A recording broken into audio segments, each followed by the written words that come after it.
Let's do it. It's a Friday night. I got a big backbone, as you guys know. Let's talk about it. All right. Welcome to the recap with Julie.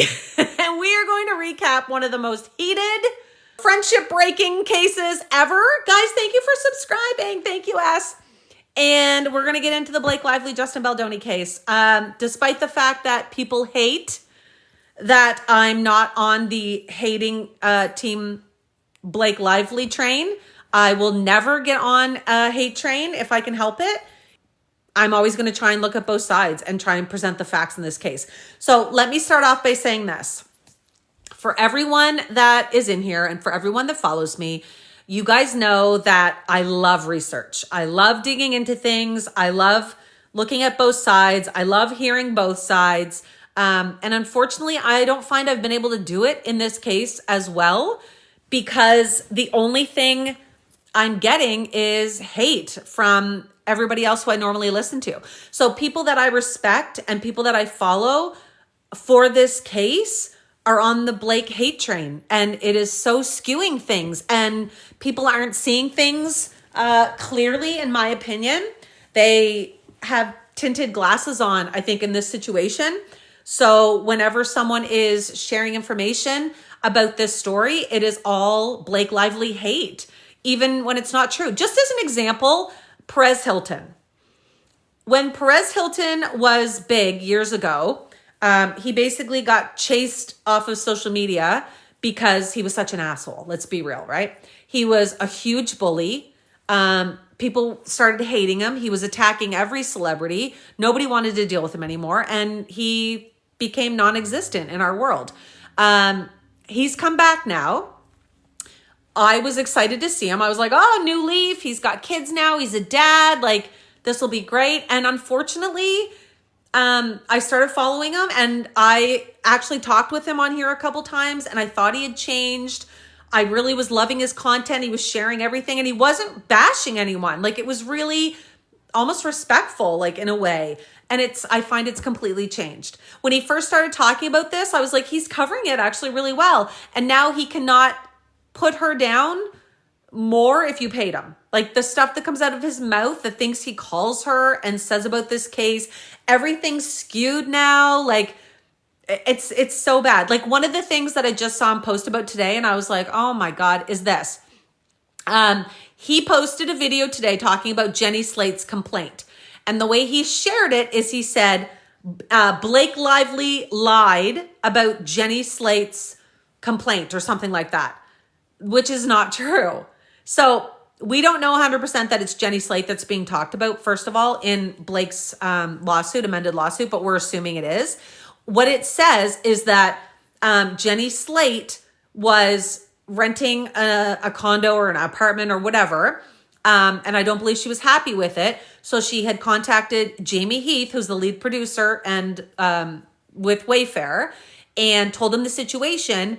And he was like, absolutely, like, Wayfair will pay your deposit or whatever and get your money back, and you can find somewhere else. And then it said something about, he kept referring to her as being a mom and going on about, like, just creeping her out with the way he was talking to her. And she got the creeps from it, and she felt really uncomfortable. So she filed a complaint. Perez Hilton is trying to say that means Blake Lively lied about it. That's not the case. She's not just suing Justin Baldoni. She's suing Justin Baldoni and Jamie Heath, as well as Wayfair and all those other things. But she accused Jamie Heath and Justin Baldoni of doing these things, not just Justin Baldoni. So it's not her lying. It's one of the people she was referring to. There's apparently two co-hosts that are going to be coming forward and testifying. They have said that they will give their testimony during discovery. She did not list them in her amended lawsuit because of the hate that she's getting and the attacks on everyone who's said anything positive to her at all, including myself, or about her at all. She said because of that, she's not going to be releasing names. She didn't post any screenshots. She just told us what's being said. She asked today the court, she wrote a letter to the judge asking for basically a step up to the protection order that they've already agreed upon. So her team and Justin's team agreed for a protection order for Blake Lively. She's getting attacked so badly that she wanted some protection in place. They agreed, but they get this like generic like court model put on them, and it's not enough. So she wrote them today and said she's getting so many violent messages, like threats, like I can just imagine, because I get them myself and I'm a nobody. So I can imagine what she's getting. So she asked for an improved protection plan. She also asked for an attorney's eyes only, I think it's called. That is when the discovery process is just for the attorneys, like the names of the people who are testifying, what they say, so on, is just for the attorneys, and we won't see it. So she's asking for this to save sort of the privacy of these people that are going to come forward against Justin Baldoni and Jamie Heath. And it kind of protects them if their names aren't disclosed, is kind of her thoughts on it. So to me, the way he posted about it's not legit. Like it's just jumping onto the hate train. And I'm going to say, I know 100% why these creators are doing it. If you post any content that is supporting Blake Lively or just sharing her side, not even supporting her, or not being on the I love Justin train and the I hate Blake train, you're going to get attacked. Your videos aren't going to do well. And that's that. Like it's just the way it is. But if you post anything negative towards Blake or Ryan, or you scream that you're team Justin, your videos will go crazy. It's just the way it is. When I was first posting about this, I had great views because people wanted to see what was going on. And then as soon as the hate piled onto her to the extent it is now, all my views get like 10,000, or all my videos get like 10,000 views maybe when I share her situation. But like Perez Hilton or somebody like that who shares the content in a skewed way against Blake and pro Justin, they'll get tons of views and all these great comments. Like it's really sad in my opinion. I'm not going to stop posting. I'll still keep you guys updated, but it just changes things a little bit for me. Like I don't want to spend the majority of my time digging into this if people are just going to send hate and attack, right? Like it's just not worth my time. It's completely ridiculous how many content creators use Justin Baldoni for views. I agree. And it's not even that they use Justin Baldoni for views, because share the story. I mean, everyone is. It's a huge story right now. But you shouldn't be using the hate against Blake to get your views. That's kind of my point. Here's my outlook on it. And you can agree or disagree. I respect that. Devin, thank you, darling. Here's my thoughts on it. It's legit breaking my heart the way people are reacting in this situation. Now, I wasn't on TikTok for Amber Heard and Johnny Depp, but I'm assuming it was probably the same thing. I just didn't see it because I wasn't on here. But the hate, and I'll call it vitriol, whatever we want to say, that is being thrown at Blake Lively, Colleen Hoover, Jenny Slate, Liz Plank, anybody who has come forward and said anything at all supportive of Blake Lively is awful. It is so disheartening to see the amount of hate, to see the disgust, to see the absolutely horrid comments. Like when I go into my reviewed comments in my videos, like I should screenshot them. Like your jaw would drop if you could see what people are saying to me. Like it's horrific, like horrific. And for what? We don't know 100% what happened in this situation. We honestly don't. Like, you can believe his timeline, which is his narrative. You can believe her amended lawsuit, which is her narrative. Or you can believe somewhere in the middle, or neither.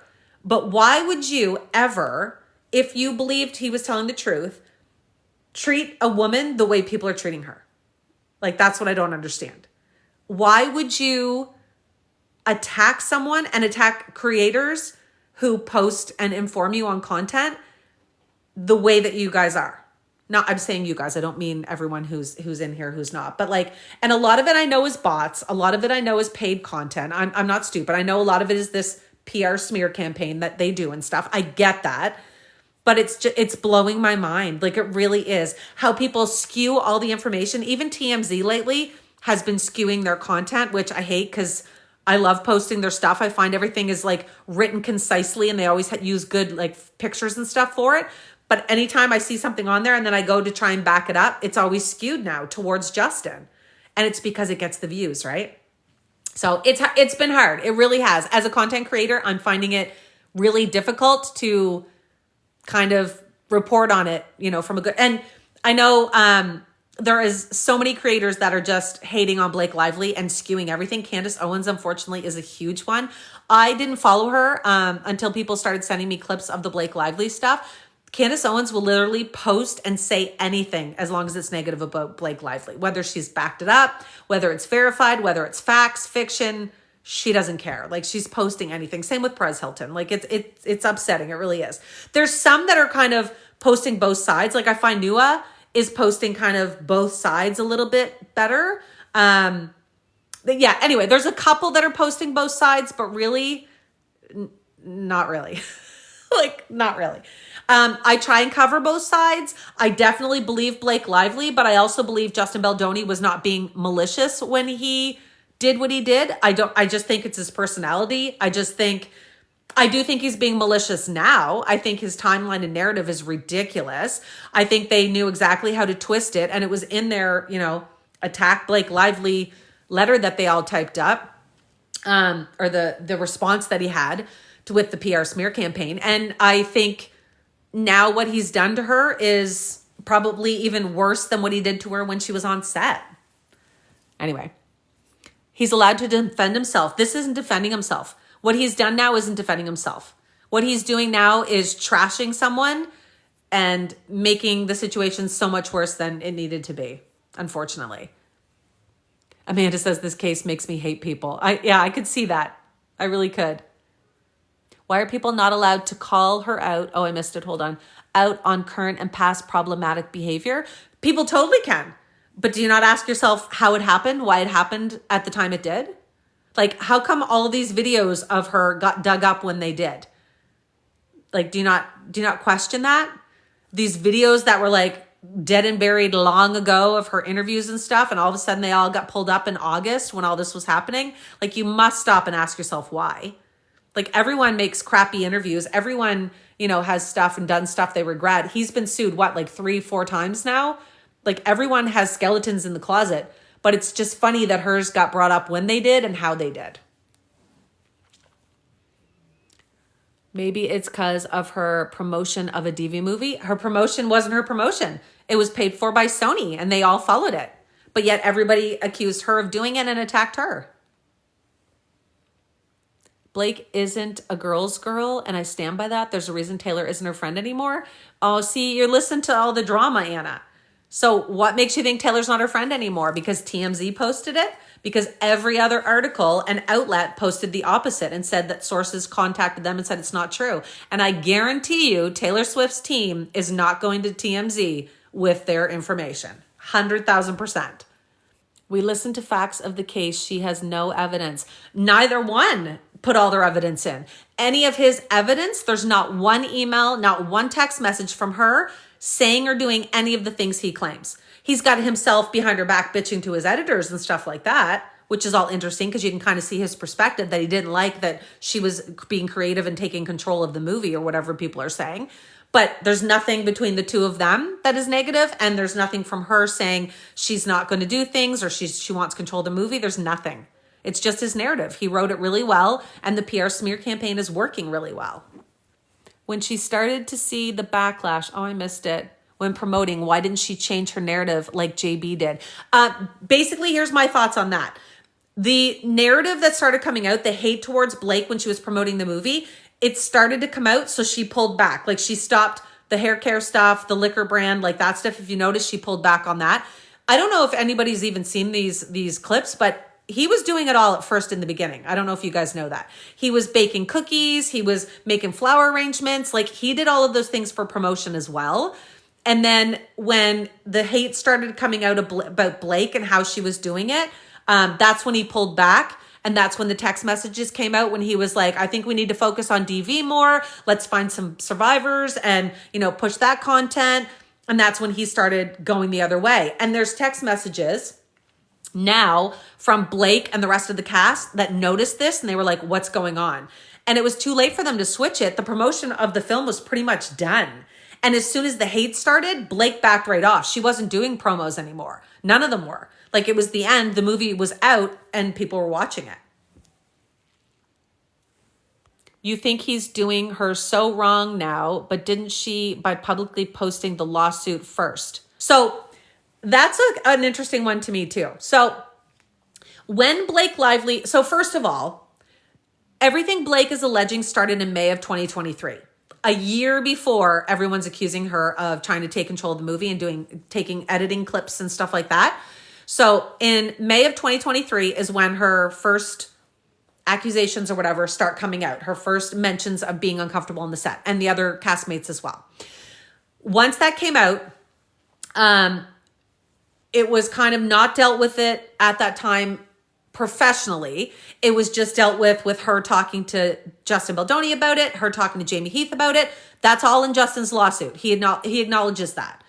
Then they have the strike, and before they go back from the strike, she has the 17 points, and she's like, here's what needs to be done so we feel comfortable moving forward. So yes, so she had the list of 17 things to come out and say, like, here's the scoop, here's what we need to happen for us to be comfortable on set. No more of this, let's do that, no more of this, and whatever. It's all pretty straightforward stuff. It's all stuff that should have been happening anyway. Wayfair wanted to change a couple things. Blake's team was like, we're not changing anything. You need to sign this for us to come back. They were like, okay, let's do it. They sign it. Jamie Heath, who's the lead producer, then says, okay, we're signing it. Blake gives him the retaliation form. So he's like, okay, we won't retaliate for this meeting and the sexual harassment situation. Then everything's good. They move forward. I don't know. I wouldn't say it was forgotten about, but Blake says things got better, and things got better. They all say it got better. Now, we don't know exactly what happened between then and the film's release, but it sounds to me like, I don't know, creative differences, whatever we want to call it, turmoil, I don't know what it was. Blake alleges that Sony got her to do their cut of the movie. Justin does his cut of the movie. They piece it together, and apparently it's mainly Justin's cut with a little of Sony's version, Blake's version, whatever in there, is what Justin says now in his lawsuit. Whatever it was, he didn't like it, but he never told her that. There's not one text message from him telling her no, not one. There's him being like, oh yeah, I'm not going to give that to you right now, but when I'm ready, I'll send it over. Like, there's no no's. There's not him ever telling her how he feels. Yet he alleges, that she took over the movie. Like, you encouraged it the whole way. Like, it's on both of them for that. So when that happened, whatever happened in that time span or whatever took place. In May, Ryan Reynolds unfriends and blocks Justin Baldoni on Instagram.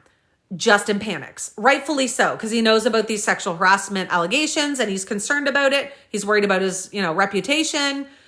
He doesn't want his life ruined. So he contacts Melissa Nathan, the PR crisis manager, or Jennifer Abel did, his publicist. They hire her. Then they hire Jed Wallace, who is the social media alleged hitman, he calls himself, to take down Blake Lively. And it's all recorded. It's all in documentation. There's text messages, there's legal filings, like we have it all. And it's all admitted. It's them laughing about like how she's attacked. It's the list of what they're going to do. Like, if this happens, we're going to do this. If this happens, this is what we're going to do. So they had it all planned out. Now, do I believe the hate was organic? Some of it. I 1000% believe people were pissed at how they were promoting the movie. I completely believe that. What I do think, though, is that those little comments that were going around with people being ticked about the promotion, I believe that Justin Baldoni's PR team and the crisis manager seeded that, meaning planted stories, and then spread it, like gave it to the Daily Mail or gave it to TMZ, and they all ran with it. So it's like taking a megaphone to those small little comments that had been popping out, taking a megaphone to it and screaming it to the world, right? Is basically what's happening with that. So that's what started it. They were also, in my opinion, digging up old interviews, clipping interviews of her where it made her look bad or where she's joking or bantering with the reporter instead of playing when she's actually talking about DV. Only little clips were being shown. I actually have a reporter even commenting that in my videos about Blake Lively and Justin Baldoni. When all this happened in August, a reporter actually went on his channel and was like, they clipped my interview of the part where we're bantering and joking, and she actually did talk about DV, but nobody's seeing that. So it was so evident. It was everywhere. So that's why I was posting about it.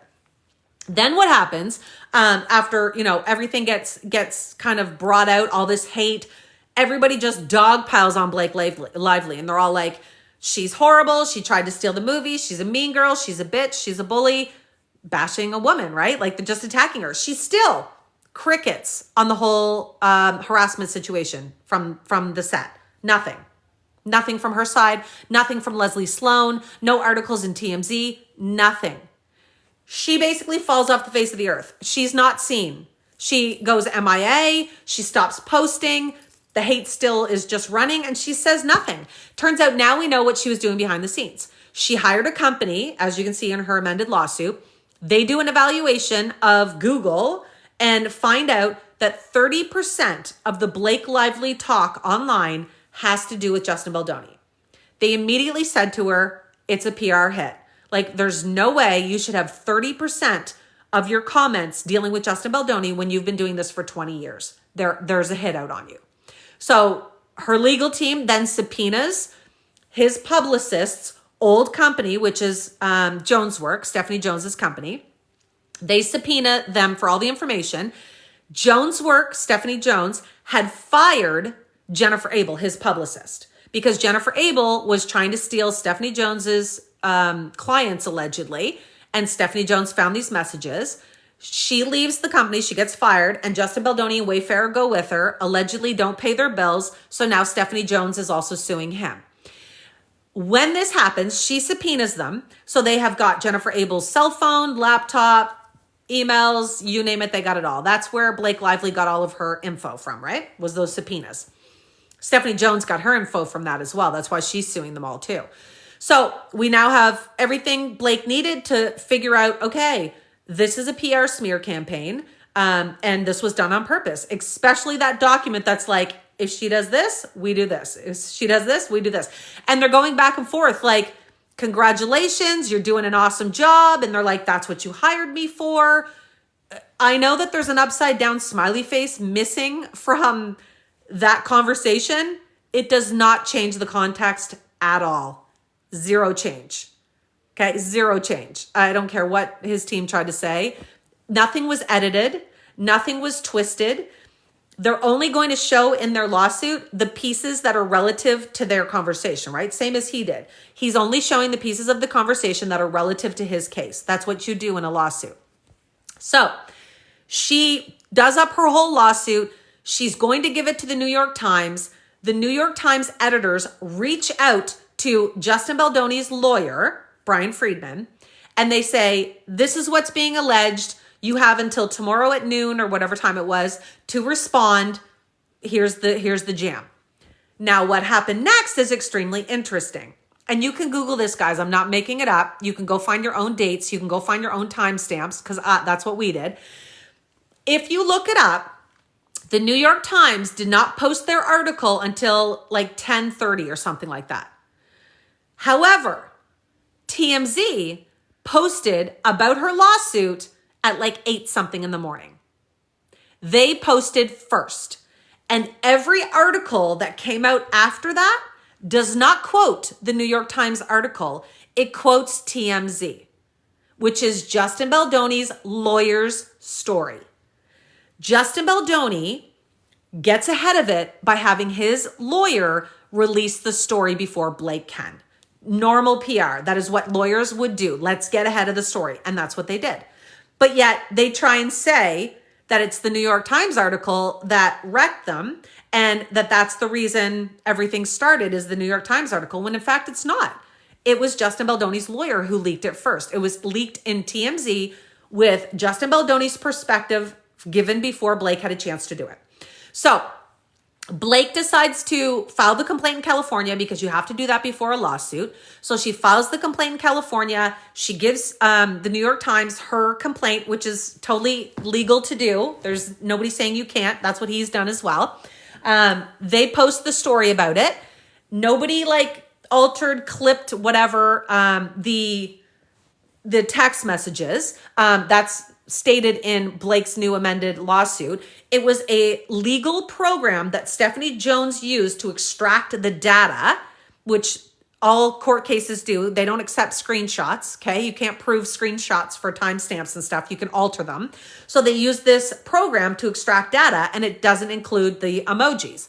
Now, the upside down emoji was missing. I did see that. I know that's the case. It does not change the context. I've read the whole thing. It does not change the context.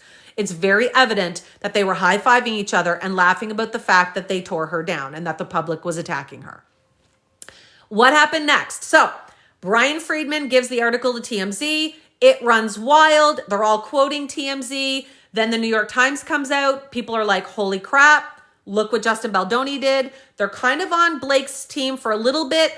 But then, as I said, Justin Baldoni's lawyer is on top of this, getting his side of the story out. And then things start to switch and flip back to, oh my God, she's a mean girl. She tried to steal the movie. So he doesn't necessarily deny the harassment side of things or the PR smear campaign. I mean, he does deny it, but he doesn't really have evidence to show that he didn't do that. In fact, it's the opposite. He admits to a lot of what he did. He says that they planned on doing it, but then they didn't need to because it was already organic. Anyway, but what is funny in all of this is he doesn't deny that. What he's trying to do is take your view away from what he did over here and try and make her look bad by saying she tried to take over the movie. Like, those things don't match up. Like, they're not equal. You made her feel like this and had the PR smear thing lined up. That doesn't take away from if she tried to take over your movie or not. That is a completely separate issue, but people aren't realizing that. Bezos, thank you. They're not seeing that. They are jumping on her and being like, well, she tried to take over the movie. So is it okay for him to make everyone on set feel uncomfortable and for him to attack her in public relations aspect of it because she tried to take over his movie? Like, of course not. That is so silly. But that's what people, they have like blinders on with it. That's their side of it. As for the Justin Baldoni side, do I think he was doing these things maliciously? I want to say no. I don't want to think he was doing it maliciously. I mean, maybe he was. I can't really say. I wasn't there. And we don't know everything until court, if we even get to court. But I don't think the things he did were malicious. I think they were out of line. And I think she handled it the way she should have. I think she didn't go to HR. She was like, I still want to do the movie. Like, you know, I can handle this. We just need these things to stop and move forward. We'll deal with it. Okay, Laura says I have to go subscribers only, guys, because we got trolls in here. So hold the line. Let's do sub only live chats.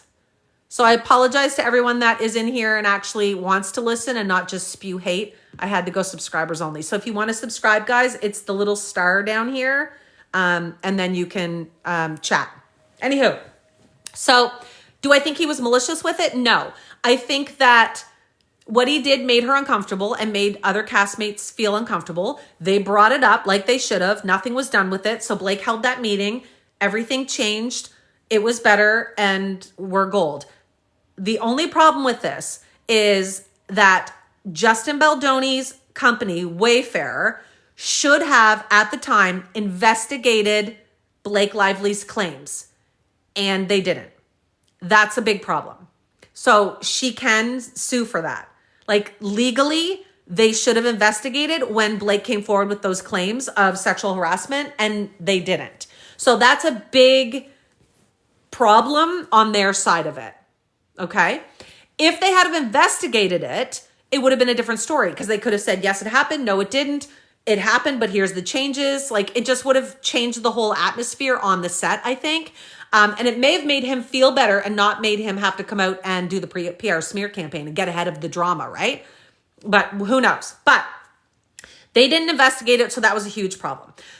Malicious? No, I don't think it was malicious at all. One of the things is the slow dance scene. So let's talk about that for a second. Justin Baldoni's team has released a few pieces of evidence, and I was kind of surprised at what they did release.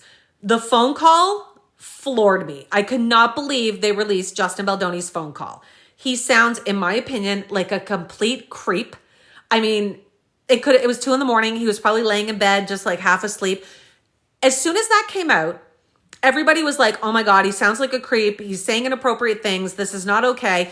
I don't think he meant anything malicious by it, but it was inappropriate. Everybody agreed to that. It was inappropriate. The problem now is as soon as they saw Blake's text messages in Justin Baldoni's lawsuit, it showed a timestamp on the screenshots of 1:50 a.m. So they were like, she wrote him at 2 a.m. That's actually false.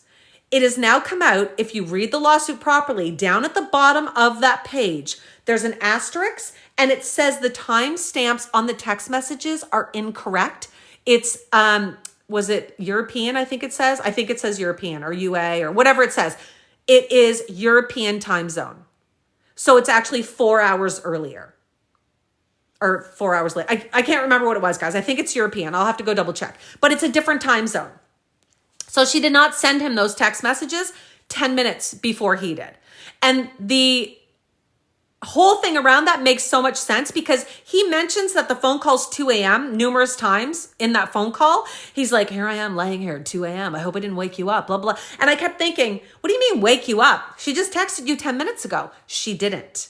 The timestamps are wrong. That is why, like I said, Blake's team used that extraction app instead of screenshots because the timestamps weren't right in his lawsuit. Was that done on purpose? I have no idea. Was someone in Europe at the time they screenshot that? I have no idea. So I don't know. I'm not sure what exactly the scoop is with that, but people had that wrong. It was not 1:50 in the morning when she was texting him the Khaleesi text message. It was a completely different time when she would have been up and her kids were probably up. That's why he says you probably have a bunch of kids all over you and a baby on your boob. Because it was like during the day. Like it was not bedtime. Anywho, that gets released. And everybody's like, holy crap, he sounds like a creep. He says totally inappropriate things on that, guys. Like our juices, our creative juices. I can't wait to get all of Blake Lively. Like so many things in that are inappropriate. I don't know if he meant it that way. I don't think he was being malicious, but it's creepy as hell. Like someone doesn't talk like that normally. Then they released the slow dance video. The slow dance video is a whole other situation. Here's my thoughts on it, whether you like it or not. I had to go to sub-only chat because we've got a bunch of haters in here. But anyway, the slow dance video, everything Blake Lively alleged in her complaint that happened during that slow dance happened. Nothing is a lie. She didn't embellish anything. She didn't twist it. It's exactly the way she said it was. Everyone says they don't think it was sexual harassment. You're not Blake Lively. This is her perspective and how she felt in the moment. Nothing that Justin Baldoni did in that scene was scripted. It was all him trying to be Ryle, if he was doing that, and kind of like making out with her in a way, like, you know, being all over her for Ryle's character, if that's the case. But none of that was scripted. So immediately she was completely uncomfortable. Personally, because I'm looking at it from a different lens than the haters, I can see her being uncomfortable in that scene. Like I said, exactly what she said happened. So here's the scene if you haven't watched it. I'm sure you guys have, but just in case you haven't. It's a slow dance scene. They're in the bar. It's when they're watching the game. They are not together at this point, but they have crazy sexual chemistry. There's not supposed to be kissing in this scene. They haven't kissed yet. It's before the first kiss. And he, in my opinion, is taking things too far for Ryle. None of that in the book happened like that. They weren't at that place yet. The scene was not going to be something in the movie that was going to have vocals. There was no talking done. The mics are still hot. They're always hot when you're on set. So you can get the recording of what was said, but none of it was going to be used in the movie, okay? No talking was needed. Blake and Justin are having a conversation during that, and they're discussing how they want the scene to look. So Justin has told her numerous times, I want your input. I want the woman's point of view. I want your perspective. So they're both sharing openly. He's like, I think we should stare into each other's eyes. And she's like, I think we should talk. Like, I always think that's so much sexier or whatever, like more romantic. And he's like, no, my wife and I don't. She's like, me and Ryan talk all the time. They're going back and forth as Blake and Justin. They're not in character. They're both talking. He tried to say in his document that she kept breaking the silence and kind of ruining it by coming out of character. If you watch the video, he talks first. He actually does it first. So it's not Blake, it's him. And she just goes along with it. So at one point, he runs his mouth down her neck. Again, not scripted, not in the book, and not supposed to be happening in that scene. They haven't even had their first kiss yet. He runs his mouth down her neck, and then he crosses over to go to the other side to do it. And he says, as he crosses over, or what does he say? He says, "You're probably getting my beard all over you." And she says, "You're probably getting my spray tan," I think it is, "all over you." I apologize if it's not 100% correct. You guys know where I'm going with this. And he says, "Well, it smells great," or "it smells good." And she says, "That's my body makeup." And she's kind of pulled back. And then he kind of comes up. Now, none of that, like I said, was scripted. There's no intimacy coordinator on set for this because it's not a sexual scene. And she's uncomfortable. He's the director. He's the one who has to yell cut. So she's got to keep going and playing with this until he yells cut. Then they're like resting foreheads together and they're touching noses. And they're like, in this moment, and she like gets uncomfortable and she's like kind of giggling or whatever. And she's like, "I just feel like we're all nosy." And he makes a joke about his nose being big. And he's like, "Oh, it's my big nose," or whatever. He makes the joke, not her. And then she goes along with it kind of awkwardly, you can tell. And she's like, "Oh, I was going to say something, we'll have to pause work so you get that fixed, ha ha ha." And then he makes a joke about Jenny Slate's nose in return. And he says to her, "That's why we hired Jenny Slate, because her nose and my nose are the same." So if he thinks that's her making fun of him, he turned right around and made fun of another woman. So like, it just doesn't make sense, guys. It's just him twisting the narrative. Or not him, I shouldn't say that. It's his legal team twisting the narrative to make him look good and her look bad. So that scene being released, to me, proved that Blake Lively is not lying in her lawsuit or her complaint. That's the very first thing that we got to see that was actual evidence that is exactly as Blake stated it was in her complaint. Not one thing was twisted, you guys. Nothing. Like exactly what was said. He twisted it when he released the movie and he's like, "Look, I didn't do anything wrong." And everybody's like, "Oh, this looks so innocent. They're just acting." She's just told you how she was feeling in that moment from her perspective, and you guys are all shitting all over it. Like, you watched, as an outsider, watching two actors try and play a moment. It wasn't scripted. He wasn't supposed to do any of the things he did. At one point, he like plays with her lip. He tries to kiss her forehead. None of that is in the script.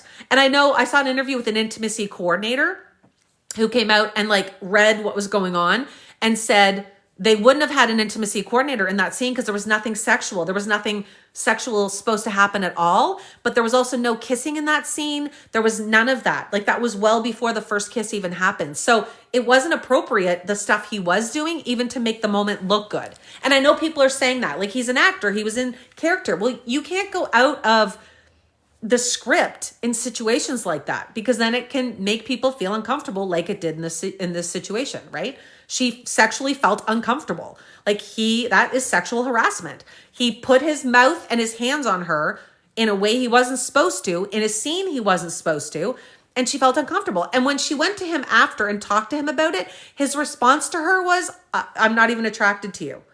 Like, that's not an excuse. Like he should have apologized and been like, "Oh my God, I'm so sorry, blah, blah, blah." But that's not what happened. And this all, of course, is allegedly because it's all in their narratives, but he's included stuff like this in his as well as her. So is there anything you think doesn't make sense with Blake's side? Honestly, lots. I don't want to say like what is true and what isn't, because I don't feel we have enough evidence at all. I feel it's just both sides have given their narratives. I will say Justin's side, I believe less because he does not have any documentation backing his claims at all that she was trying to take over the movie, etc. Example, one of the things that he says in his lawsuit is about the Khaleesi statement before he does that voice memo at 2 a.m. He writes in there and skews everything that happened to his narrative. And it is so evident. And I don't understand how people don't see it when they read it.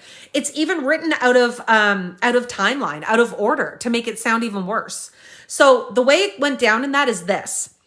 Blake Lively contacts Justin Baldoni to come to her house and go over the rooftop scene. She had already sent him the script or whatever with the changes. And she asked him, she said, do you mind if I take a shot at writing this or whatever? And he writes back, flowery, awesome response. Oh my God, I would love that. I want your input. Please do. This is awesome. I want your take. Like, he couldn't have been more accommodating and telling her like he loves this and he wants her to do it. So she does. He goes over this script with her. And instead of saying, I don't like it or I do like it, he says, oh my God, I love your passion. We're probably going to have it, your script and my script put together and make it like a meld of the two. That's his response. He leaves. Wait, hold on. I suppose we should tell this part first. Okay, so when he gets there, sorry, I should clarify this. When he gets there, Ryan Reynolds answers the door. He lives there. He answers the door and he greets Justin at the door and he's like, hey, how you making out? Like, the strip's great, loving it, you know, whatever. He goes in to meet with Blake. Ryan does not come in with him. So he's there for a couple hours. And when he goes to leave, that's when Taylor shows up. Now, if you believe TMZ, like I know a lot of you do, TMZ claims that this source who says that Blake and Taylor are no longer friends, that this source said when Taylor showed up at the apartment, she didn't say anything about the script because she hadn't read it. She said to him something like, can't wait for you for the movie or something along those lines. Super excited for the movie, you know, whatever. He leaves, she comes in. That's what Taylor Swift says. If you believe that, because in he claims that Taylor Swift goes on and on about how great Blake's cut or version is of the script. That's not what Taylor Swift's alleged source says. So someone's lying right away there, right? Anyhow, just interesting note. So he goes to her place, you know, Ryan says hello, I love the script, whatever. He has the meeting, he goes to leave, Taylor Swift shows up, says whatever, can't wait for the movie, he leaves. When he leaves, he messages Blake afterwards and he's like, you know, hey, whatever, he says something and Blake writes him back and says, that's when she starts writing the big messages to him, right? He writes her first and says to her, I'm just going over the rooftop scene. I got to tell you, I absolutely love it. You're so creative. This is going to be the bomb, you know, yada, yada, yada. But he specifically says, I absolutely love it. Then she responds to him and says, I'm so glad you said that. When you said to me, I loved your passion, but you didn't talk about the script itself, if you liked it or didn't, it really worried me. So that was her response to him telling her that he loved it. He tried to make it sound like he had to tell her that he loved it because of her big message. That's not true. If you go read the document, you'll see the order.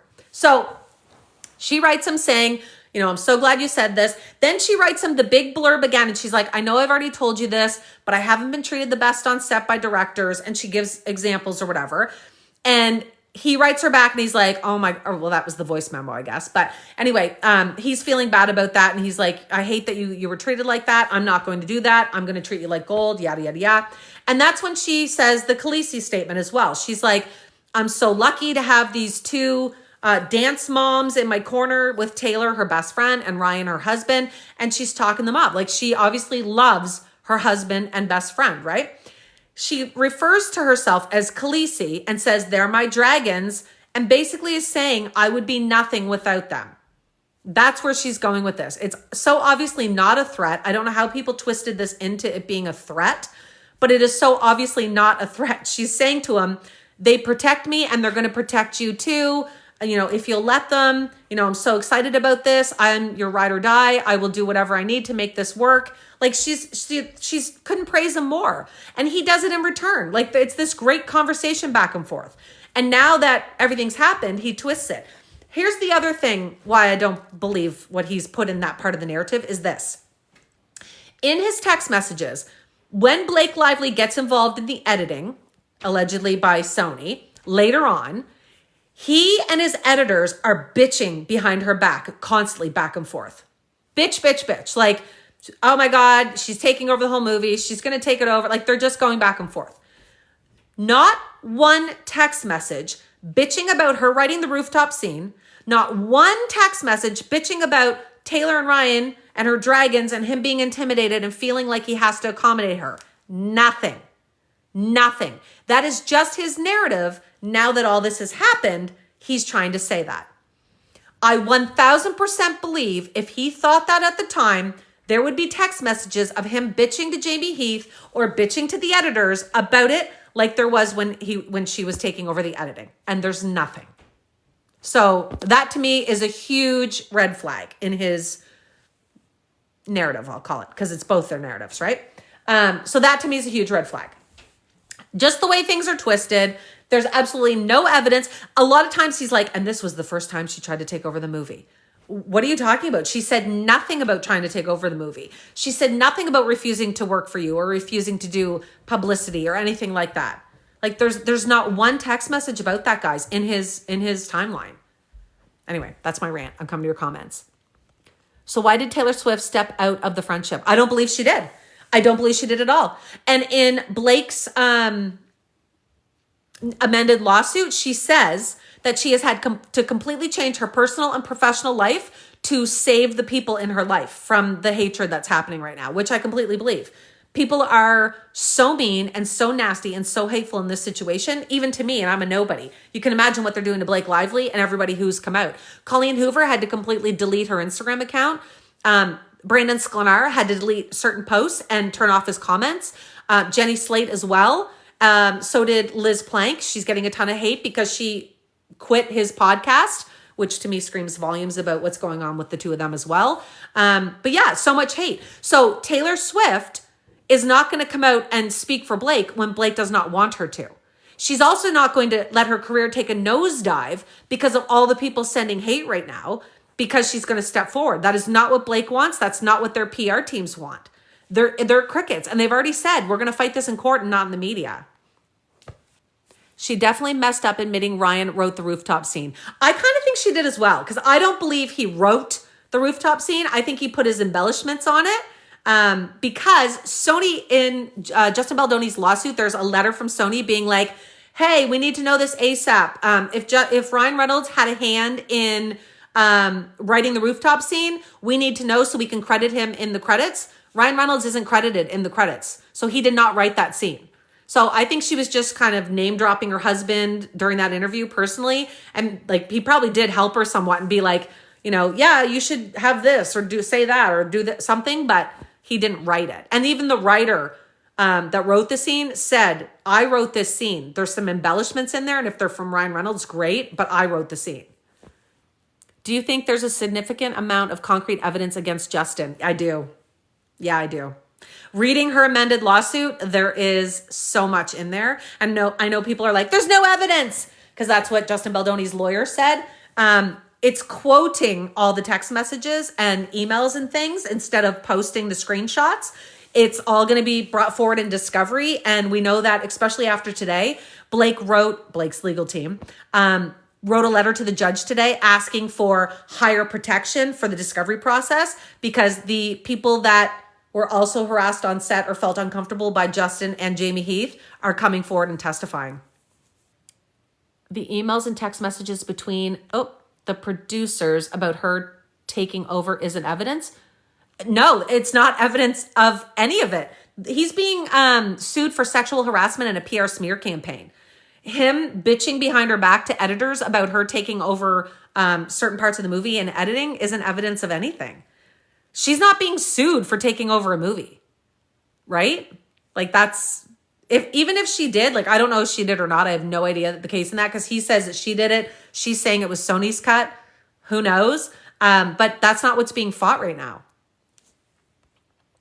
He was not the one bitching. He absolutely was. You haven't read the lawsuit then. He absolutely was. Jamie Heath, Justin Baldoni, and the editors were all texting back and forth complaining about it. Justin is in there doing it as well. Ryan made a tasteless joke on SNL. SA's very serious accusation. There's nothing funny about it. Patty, he didn't joke about SA. He joked about the media frenzy around him and his wife. He didn't make any jokes about SA. And the joke was actually SNL's. So they made the joke. And that's what SNL does. It was brilliant on the part of SNL. They get anything that's heated or controversial at all, and they rip it apart, right? So And I do know it came out saying that they reviewed it all with Ryan beforehand, what he was comfortable with, and he agreed he would do that. Now, I do know the Conehead joke, apparently, Ryan did twist, or not twist, but change that somewhat. I don't know if he added to it or what, the Conehead joke, but they did, SNL has just confirmed that they did, collaborate on that part, but the beginning joke was theirs, and Ryan agreed to it. But the whole lawsuit is about SA, so Ryan making fun of any part of it is not appropriate, period. I don't agree. That's how Ryan Reynolds handles things, is humor. He knows he's being made fun of and laughed at and hated on. He's trying to make light of the situation to make things more comfortable. And SNL was like, do you mind us making this joke? And I actually thought it was really well done. It was like an insinuating joke about the insane media war that's surrounding him and his family right now without coming out and saying anything. I think it was smart. Reynolds is a comedian and SNL is a comedy show. Exactly, Tinkerbell. Exactly. Yes, somebody just said it's like addressing the elephant in the room. 100%. Do you actually believe the SA accusations? Do I believe the SH accusations? Yes, 100% I do. Yeah, I absolutely do. I completely believe they were uncomfortable with whatever was going on set. I think it's his personality, to be honest. Seems a little bit arrogant. He thinks he's, very spiritual and, this feminist and stuff. I just think it came off wrong. And I think that people were feeling uncomfortable and they told him about it and it got handled, right? Like they told him about it. Then they had that meeting, it got dealt with and things got better. But unfortunately, he shouldn't have hired the crisis management team. I don't think any of this would have went down the way it did if he hadn't have hired her. Blake had issues on Gossip Girl being a mean girl. Lynx, she didn't. And if you look it up, you will know that that's not true. She and Leighton Meester were rumored to have a feud. They've both come out and said it's not true. All the cast has come out and said it wasn't true. So yeah, just look it up. Just look it up. If you believe stuff that's on here, please just take 2 seconds, guys, to look it up. That's all you need to do. Why did he get sent to the basement for the premiere? He didn't get sent to the basement. I hate that narrative. Here's the scoop with that. For the movie, they were at odds. They were not happy with each other at all. Blake and the rest of the cast didn't want anything to do with him. So at first, I believe, if we believe Justin Baldoni, which I kind of do, he wasn't going to be going to the movie premiere is what he says. They came to what's the word? Oh my God, what is the word? I'm mind blanking. I keep wanting to say conspiracy. That's not what it is. What is it when you both agree to things? When you meet in the middle? Agreement, solution, no. Compromise, thank you. A compromise. Jeez, that was bad. They came to a compromise, and this is what it was. They would do the red carpet separate and then go into separate theaters to watch the movie. He chose to go first. Blake chose to go second. So Blake was wherever, probably home or driving there, while he and his family and his loved ones and anyone he wanted there did the whole red carpet thing for attention.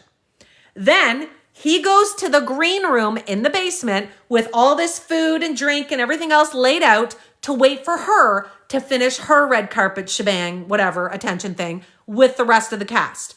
When they're done, they both get escorted to different theaters, watch it, and then they both get escorted out separately. That's what went down. It's not him being sent to the basement. He chose to go first. She came second, and they had no issues with it. If you can see from the pictures, they were loving life. This was the premiere of his movie. He was ecstatic. So yes, he was in the green room with all the food and drinks and whatever while he waited for her to finish. And I'm sure he's pissed about that, but he was not sent to the basement. Why couldn't they just sit in the same theater? Because they weren't doing anything together. She wanted nothing to do with him. And we don't know yet, that wasn't because of the SH claims and we didn't know about the PR smear campaign quite at that time. But we don't really know what that was. That was something to do with the whole creative part of it. That hasn't really come out yet. I want more information on that. But whatever that was, it made these two not get along at all.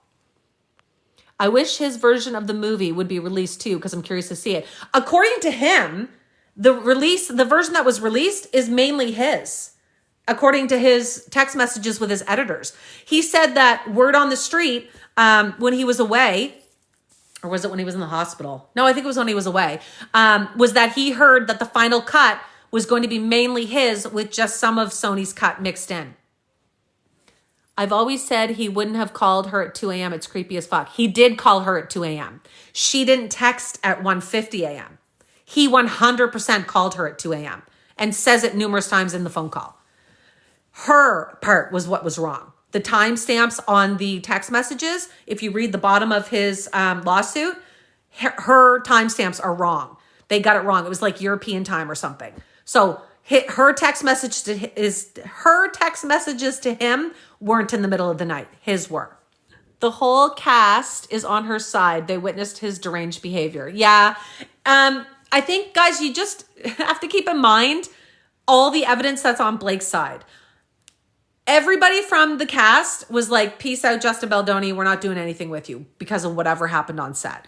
They all basically disowned him and did their own thing and refused to do anything with him. They all unfriended him, including the author who he bought the rights to the book from. His own co-host to his podcast, Liz Plank, up and left him the day Blake dropped her complaint and said there'll be more to come. I can't imagine her coming out with anything now. I do think that some of the complaints or text messages in Blake's newly amended lawsuit are actually from Liz Plank, but it's redacted right now. They're not saying who it is. Why did Taylor step aside? I don't believe she did. I don't believe Taylor has stepped aside. I believe they are just as close as ever. They're probably talking constantly. My guess is Blake obviously would have been telling Taylor the whole time through the filming of what she was feeling and what was going on. So Taylor would absolutely be supporting that. They are absolutely best friends. Taylor's not going to peace out because of nasty press. Blake didn't peace out on Taylor over the nasty press with Kanye West. I just think right now, the smart thing for everyone to do is crickets, right? To lay low. That's what Blake Lively's doing. She's starting to come out a little bit now because she has to do her PR with Anna Kendrick for a simple favor. So she was at the SNL thing, first time on the red carpet since all this drama. And look at the hate they got for going, right? They're trying to, get back and into their working career again. And people are just hating on her. While he's on vacation for a month, by the way, in Hawaii, doing all of his surfing with his alleged bad back. Like, it's not fair. It's two-sided. People are hypocrites with this. Candace said Taylor is being deposed. Yeah, Candace says a lot of things. That is not the case. And Brian Friedman wouldn't even say that. Brian Friedman, his lawyer, wouldn't even admit to that on the podcast with TMZ. TMZ are the ones that said that. They try to make Justin Baldoni's lawyer say that. He wouldn't. They tried to kind of twist it like he was going to say it. He didn't. He basically said it's going to be a last minute decision. They don't really know who they're going to depose. I kind of hope they do. She probably knows a lot. But again, who knows? Why would she be okay being alone with him while editing, but not in the same vicinity at Premier? You guys have to understand, he did not SA Blake Lively. He did not grape Blake Lively. He SH'd her. Okay? It's a huge difference between the two. He made her feel uncomfortable in a sexual way where she had to address it and deal with it.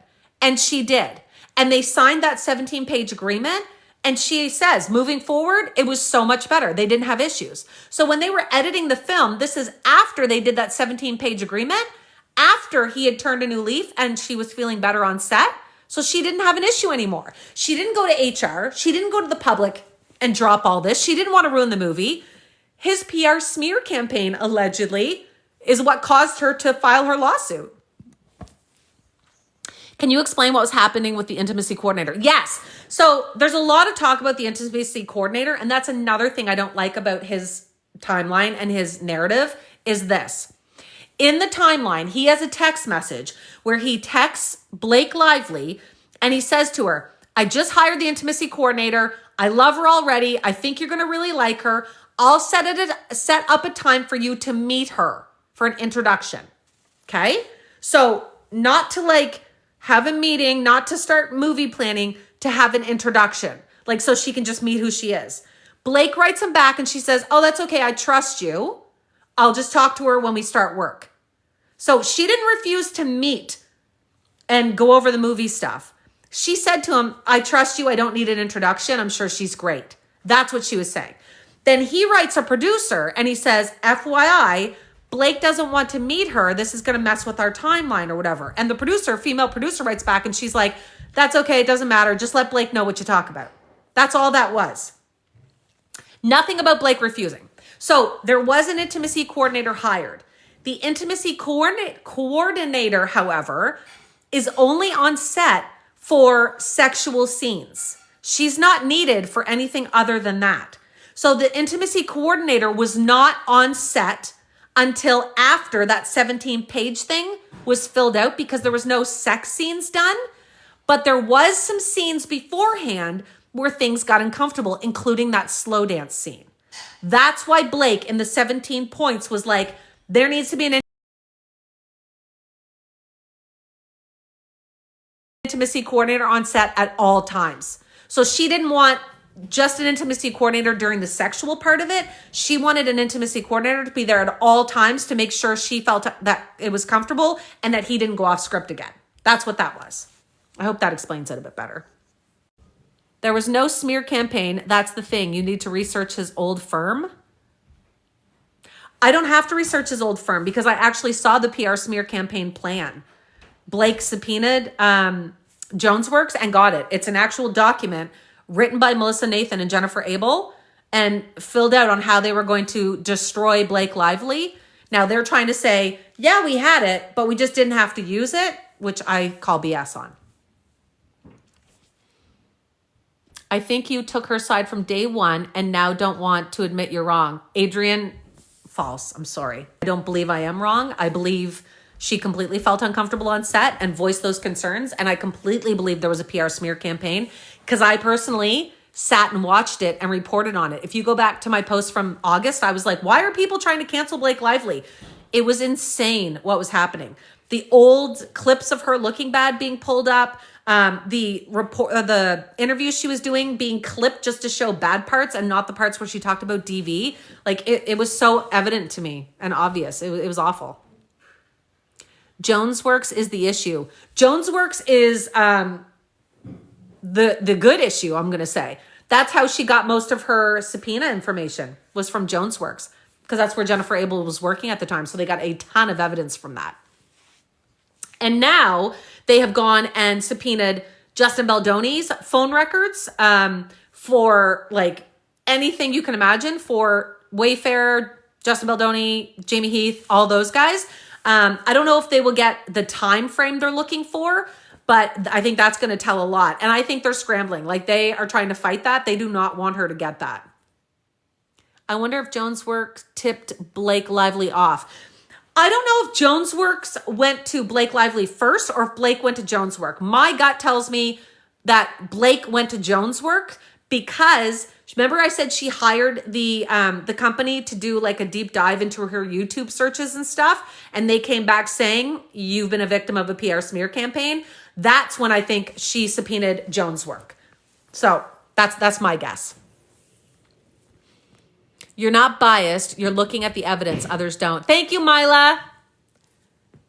Thank you for being respectful. Thank you, guys. I so appreciate the people that come in here and tell me I'm wrong or tell me they're on the other side in a respectful way. Thank you for that. And please, on my videos, comment that all you like. I do not delete any posts that are like Team Justin or this is wrong or whatever. The only things that I delete are the nasty ass comments that people drop because I don't want hate on my page. And I will block anyone who comes on and says anything racist or, you know, upsetting to other creators or people. I will block you. So yeah. Did he make comments about his wife or show pics of her? Is that right? Yes. So apparently he talked about his wife a lot. I think he loves his wife and shared about it a lot. But it sounds like some of it wasn't appropriate. The pictures of his wife was Jamie Heath. Jamie Heath showed a video of his wife's labor to Blake Lively and his wife was buck naked and Blake didn't like it. But Blake has a history of getting cast members pitted against someone she doesn't like. That is false. Okay, this one kills me. What you're talking about is a People magazine article that quoted a Glamour magazine article from the UK, which you cannot find anywhere. It's just a clip in People magazine, and it's talking about Blake Lively saying that she doesn't have the willpower to diet, and she was dating Penn Badgley. Am I saying his name right? Anyway, Penn Bagley. Anyway, She was dating him at the time, and she makes a joke saying she didn't want him hired, and she's like, I was so against it, I'm pretty sure I turned the rest of the cast against them for a good week until they got to know him. That is not her saying she is like pitting people against each other. That is one quote in People magazine taken from a whole article, and I would love someone to send me the full Glamour UK article on that, because you cannot find it anywhere. Trust me, I've tried. Because there's no context to it. I would love to get the rest out of it. And Penn Badgley is in there as well, saying like she changed his life. She saved him from, basically being this like washed up child star and whatever else, like because he wasn't drinking, because she didn't drink. And he talks so highly of her. And the whole cast does. Like that is completely false, guys. Oh, sorry. Have you done research for Blake's team? No, I haven't. Blake's team has never reached out to me. Justin's team has never reached out to me. Oh, sorry, guys. This is just my research. This is me reading all of their lawsuits and stuff. They were super young as well, so people change. Absolutely, yeah. She's not looking good for Blake right now. Oh, it's not looking good for Blake right now. It's not looking good for either of them. Their reputations, I don't know if they'll ever recover, to be honest. How did you approach your research? Karen, how did I approach it? What do you mean? So we will not going to know the names of the two people that Blake's going to... So here's the scoop with that. The two people, the other two cast members, which I'm assuming are young Lily and Jenny Slate, are going to testify. They're going to give their testimony in discovery. So both teams will get it.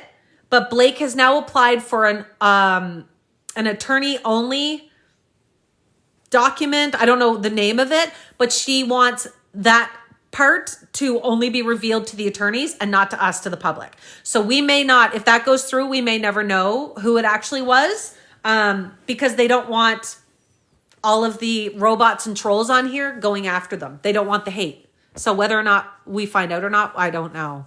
I'm trying not to watch creators that are hating on people or bashing people. I don't bash Justin Baldoni. I don't hate on Justin Baldoni. I just share my opinion and stuff. I'm not, making up, what is it they call him? Justin Baloney or whatever. I don't ever call him that. I think it's disrespectful. That's not my goal on here. I'm just sharing information, facts, and content that I come across. And that's how I'm trying to play it. Can you explain the HR complaints? Oh, good one. This one's still baffling to me, guys. I don't know if it's true or not. Here's my thoughts. I did a video on this too if you want to go check it out. But we have 3 HR complaints that were leaked. I had a source send them to me who I believe, the source that sent them to me said that they reached out to a rep they know at Sony, and that the rep at Sony told them they're not going to talk about the complaints until court, that they shouldn't have been leaked. I don't know if that's true or not. I didn't speak to Sony, so I'm not going to say 100%, but here's my thoughts on them. The stuff in them, it's believable, especially Blake's, because it's already in her complaint, but I didn't like the way they were written. I didn't like that the date was redacted. I didn't understand why that was. There was a couple things redacted, that means blacked out. I didn't understand why it was. And I felt like whoever wrote that wasn't professional, if that makes sense. Like, there was just certain wording in there. Like, they said but, and I can't imagine somebody writing but in like a professional complaint letter. I don't know. I mean, I'm not on a set. I've never worked on a set, so maybe that's how these things are written. I can't imagine it being written that way. So yeah, so I'm reserving judgment on that to say if they're real or not. I'm hesitant to say they're real, but I don't know. So embarrassing. This should have been handled in private and through HR, not through the New York Times. It was handled through TMZ first. But yes, I completely agree. I think, well, no, I shouldn't say that actually. I don't agree with that. The only reason I don't agree with that is because of the hate and the alleged smear campaign that Blake went through at the release of the movie before she even revealed any of her complaints and allegations. That whole hit against her was not okay. Him hiring a crisis manager to do those things is not okay. So I think she had a right to reveal her side and be like, this is what actually happened on set, and this is why I'm getting all the hate. So I actually think it was okay for her to do that. But I do think the whole thing in general is wrong. I don't think he should have hired a crisis manager. I think her going behind the scenes and dealing with the harassment side of things was smart. She didn't leak it to the press. I think all that was good. I think once he hired the PR crisis manager and the hit started, I think that's when everything went bad. Annabelle says, all of this was so avoidable. I kind of agree. What about the interview where Blake offended the reporter about the baby bump content? You don't want me to talk about that, John, because I can't stand that reporter. She's probably one of the biggest Blake Lively haters I've ever seen. And she owes her whole career right now to Blake Lively. I do not like that woman at all. But if you do want to know my opinion on that, I have the videos on my page. If you go to my Blake Lively folder, I have all of my content in there. And I talk about the reporter and the scoop with her because she was full of it. She's just a nasty woman, in my opinion. She actually did a response video to me the other day, which was full of lies as well. So, yeah. You also owe your career to Lively? I absolutely don't. I get 0 views on my Blake Lively content. I get like 10,000 views. Absolutely don't. She does nothing for me except bring me hate. If I was posting about Justin Baldoni being like, Justin's a victim, Blake's a mean bitch. If I did that, I would have views through the roof. But I'm not going to do that because I don't believe that. What do you think about Ryan Reynolds in this whole thing? I think he's supporting his wife, and that's about it. I don't believe any of the lies and stuff that were posted about him being responsible for all this. I think that's all BS. Also, this doesn't sit right about Ryan Reynolds only blocking Justin when his wife was assaulted. Oh, when she was sexually harassed. I think that he was keeping the peace, in my opinion, until the movie was finished. And then as soon as the editing was done in May, that's when he unfollowed and blocked Justin. That's my guess. Honest opinion, do you think she's going to win? Yeah, she's absolutely going to win, guys. I know you don't want to hear that, but she absolutely is. Yeah. Now, there's a lot involved in SH, like sexual harassment. It's about your perspective, right? It's how something made you feel. And the fact that Wayfair didn't investigate it is a huge red flag. Like, they're going to be in big shit for that. Like, when somebody comes forward with an HR complaint, it's their duty legally to investigate, and they didn't. So that's going to be a big no-no too. Also, the PR smear campaign, they can say they didn't do it as much as they want, but it's very evident from their text messages that they did. They even have that piece of paper being like, here's how we're going to tear down Blake Lively. Like, it's very evident what they did. If it crossed lines is going to be the question. Do you believe she was trying to take over the movie? I don't, actually. I do think that she's a little, no, how do I word this? I think she is maybe more creative than people, maybe puts her hand in creatively more than people would like. But she said in her Forbes interview, she said what she used to do is be like, okay, I'll just be the pretty face on your movie. And then when she got in, she'd try and like give them advice or give creative tips. And she said some of them liked it, some of them didn't. So now what she does is she's upfront when she talks to people, and she's like, I need to be part of the creative process in order to be satisfied when I do movies, yada, yada, yada. So I completely believe she would have said that to him. But I also believe he told her that in the first place because he said it to all of us. He said, I wanted a woman's perspective. I told them, I want your perspective on the sex scenes. I want your input. I want your creativity. Like, he, even in all of his text messages he shared, he's encouraging her and egging her on and being like, I want your 2 cents. So no, I don't think she tried to take over the movie. I think she was doing what he was allowing her to do. And then we don't know what happened with the other cut that Sony brought in. That's the one that I don't quite yet know yet. I'm hoping that's going to come out, a little more information, but that's what we'll have to see. Someone just said she was the secret sauce. Oh, I think you're a tiny bit one-sided. That's okay. I know. And people do say that, which I'm fine with people saying that. And perhaps I am and just don't see it. I just don't feel like I am. I don't think me seeing the evidence the way it is me being one-sided. But who knows? What do you think of Blake's text message about her dragons? Honestly, I didn't mind that either. I know it comes off arrogant and she's very like flowery in her speech. But to me, from watching Game of Thrones, if she's calling herself Khaleesi and saying they're her dragons, she's basically saying she's nothing without Blake and Ryan. Like, that's how I view it. Because Khaleesi was nothing without her dragons. She literally was the mother of dragons, right?